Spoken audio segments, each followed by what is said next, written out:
মুক্তির ৭ বছর পূর্ণ করেছে এস রাজামৌলির আলোচিত দক্ষিণী সিনেমা বাহুবলী দ্য কনক্লুশন। এ উপলক্ষে সিনেমাটির নানা অজানা দিক নিয়ে প্রতিবেদন প্রকাশ করেছে ভারতীয় একটি সংবাদ মাধ্যম। উঠে এসেছে সিনেমাটি সম্পর্কে জানা অজানা নানা তথ্য। সিনেমাটির প্রথম পর্বে শেষ দৃশ্য সবার মনে প্রশ্ন তৈরি করেছিল, তাই নির্মাতারা চেয়েছিলেন বাহুবলী 2 এর ক্লাইম্যাক্স এমন হবে যা মনে থেকে যাবে দর্শকদের। সেজন্য খরচে কোনো কার্পণ্য করেননি তারা। ২০ মিনিটের দৃশ্যটি শুটিংয়ের জন্য খরচ করা হয়েছিল ৩০ কোটি রুপি।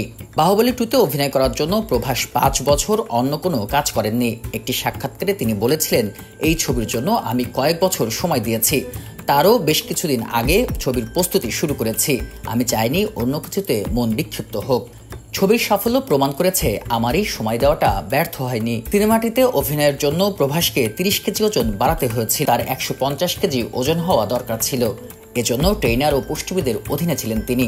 এমনকি তিনি যাতে বাড়িতে ব্যায়াম করতে পারেন সেজন্য নির্মাতারা তার বাড়িতে ১.৫ কোটি রুপি মূল্যের ব্যায়ামের সামগ্রী কিনে দিয়েছিলেন। বাহুবলী 2 মুক্তির আগেই ৫১ কোটি রুপিতে টিভি সত্ত্ব বিক্রি হয়ে গিয়েছিল, যা রীতিমতো নজির গড়েছিল।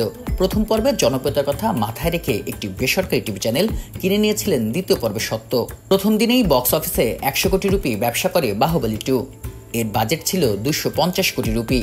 প্রথম পর্বের দারুণ সাফল্যের পর ছবিটি নিয়ে এমনই উন্মাদনা তৈরি হয়েছিল দর্শকদের মনে। পরে ছবিটি ব্যবসা করেছিল ১,৪২৯ কোটি রুপি।